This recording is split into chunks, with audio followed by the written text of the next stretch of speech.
Math 1332, Chapter 11, Statistics, Section 2, Picturing Data, Video 3, Drawing a Histogram for Numerical Data.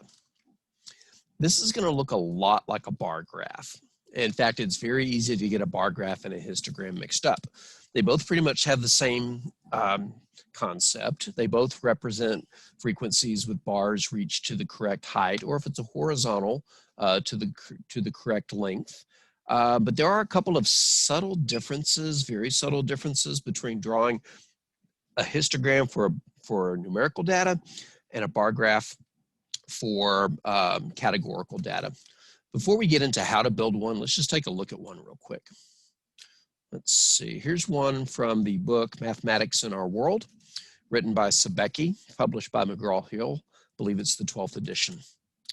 Let's start with some group data, where we have data representing record high temperatures in every state. Our classes are 100 through 104, 105 through 109, all the way through 130 through 134, along with the frequency showing how many states have record high temperatures in those classes. I do want to remind you that when you build classes, you have to make sure that the lower limits go by the same amount as do the upper limits. The lower limits in these classes, 100, 105, 110, 115, all go up by 5. That's the class width. But notice that the upper limits, 104, 109, 114, 119, also go up by 5 as well. We'll get into how to build this, but I just want to show you what the bar graph looks like. And let's zoom in on this a little bit, shall we? There we go. So, excuse me, histogram. Even I will say bar graph and I mean histogram and vice versa. But if you notice, this looks just like a bar graph. But there are a couple of very important differences. Well, one's important, one is kind of, dare I say, inconsequential. Difference number one, look at the horizontal axis. The numbers on there are, the labels on there are numbers and not words, which makes sense because this is numerical data and not categorical data. But look a little bit more closely. 95, 95, 100, 105, 110, 115. What were those in the classes that we had? 100, 105, 110. Those were the lower limits. So when you draw a histogram for group data, you only put the lower limits on the vertical axis, the horizontal axis. The other thing, and this is so inconsequential, it's easy to overlook. The bars are adjacent. There are no spaces in between them. I know that's a real big difference. I know, but I'm not the one who made the rules. There are reasons why in a histogram there are no spaces between the bars, but in a bar graph there are spaces between the bars, but we're not going to worry about that too much. All right, let's take a look at the steps. To draw a histogram for group numerical data, step number one, there we go. Draw vertical and horizontal axes intersecting in the lower left corner. Number two, label the horizontal axis with the lower limits of each category. Now, I do want to remind or point out that on the previous picture, which I'll go back to in a second, I had zoomed out on it, so I'll zoom back in. Notice that on the horizontal axis, it does not start at 0 because it would be silly to start at 0. We're measuring record high temperatures. It's not uncommon in a histogram for the horizontal axis to start on a number besides 0. In fact, the number it usually starts on is what would be the lower limit if there were a class before. The first lower limit was 100, the next was 105, but if there were a class before the one that started 100, it would go back by 5 and it would start at 95. So it's fairly common practice in a histogram for the horizontal axis to start one lower limit prior to the first lower limit. So I just wanted to point that out. All right, let's go back to the steps. All right, label the horizontal axis with the lower limits of each category. Step 3. Scale the vertical axis starting at 0 with a scale appropriate to measure each class's frequency. So in other words, make sure it goes up high enough. If your highest frequency is 1,000, don't count by ones. I would count by hundreds. So there's a little bit of discretion, a little bit of a freedom of choice there. Number 4, from the horizontal axis, raise the bar vertically to the correct frequency according to the scale on the vertical axis. And in a histogram, there are no spaces between bars. We're going to do one by hand, and then I'm going to show you how it looks in the homework. For 93 randomly selected college applicants, the frequency distribution shown here for entrance exam scores was obtained. Draw a histogram for the data. Now, they don't say what exam this is, so I can't tell you what's good or what's bad. I would assume higher is better. Let's see. If I had to guess, I would say that these are SAT scores scaled down by a factor of 10, but what do I know? All right, so in the class 90 through 98, 4 students scored in that range, 99 through 107, 19 students scored in that range, and so on and so on. Although we don't need to worry about it since the classes were already created for us, it is worth noting that the lower limits are all going up by 9, as are the upper limits. All right, so let's draw this by hand, and then we'll go into the homework and see how they want us to do it there. We'll start with our vertical and horizontal axis. There's our vertical one, there's our horizontal one. But for the horizontal axis, when we label it, we don't label it using both numbers in each class. We only label it with the lower limits. And I'm going to be consistent with the way that the author chooses to do it in this book. I'm going to start the labeling on the horizontal axis with the lower limit that would exist if there were a class prior. So really, it is kind of important to see what the class width is. These, come on, draw please. These red please. These lower limits are going up by 9. So what would the number be if I went backwards 1? In other words, if I started at 90 and went backwards by 9, then I would start at 81. Let's make this black. Oh, we'll leave it red, why not? All right. We'll put 10 spaces between. We'll copy and paste that.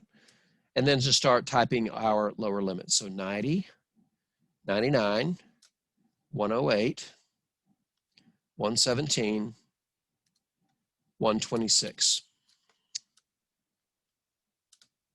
And something that I neglect to mention, we need to go one further. So if we're going by 9s, 126 plus 9 is 135. Why do we need to go further? Because, let's go back and look at the picture. Here it is. If you'll notice, we have to end the last bar with where the next class would begin. So really, we have to think about the class that would exist before and after. In this example, the first class started at 100, the prior one would start at 95. The last class starts at 130, the next one would start at 135, because we need to start our scale and end the last bar's scale. All right, let's go back to the whiteboard. All right, next, let's decide how to label our vertical axis. Our vertical axis needs to represent our frequencies, which are right here. 4, 19, 38, 25, and 7.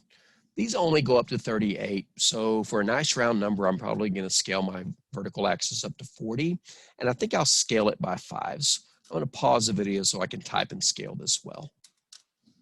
Okay.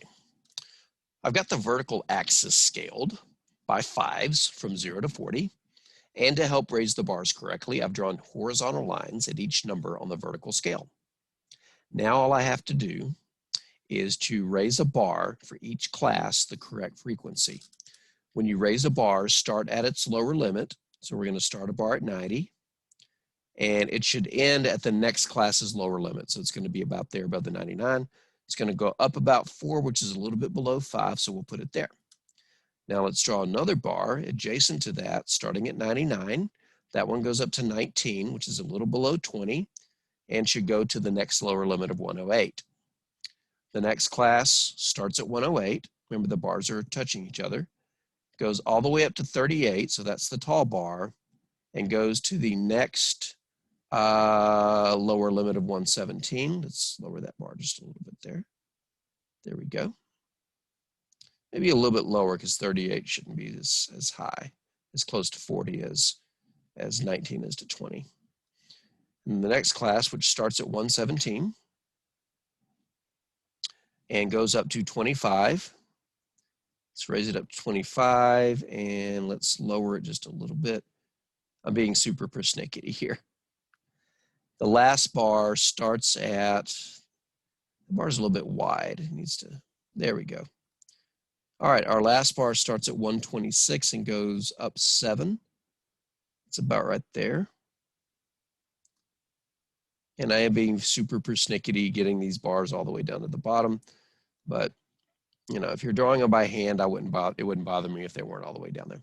If you're wondering what that is, that's just my way of saying, yeah, let me cut all that off there. Okay, so, oh, silly me, I forgot something. If this picture existed on its own, we would have no idea what any of the numbers mean. Just like a bar graph, you should label what each axis represents. This axis on the bottom represents entrance exam scores. Entrance exam scores.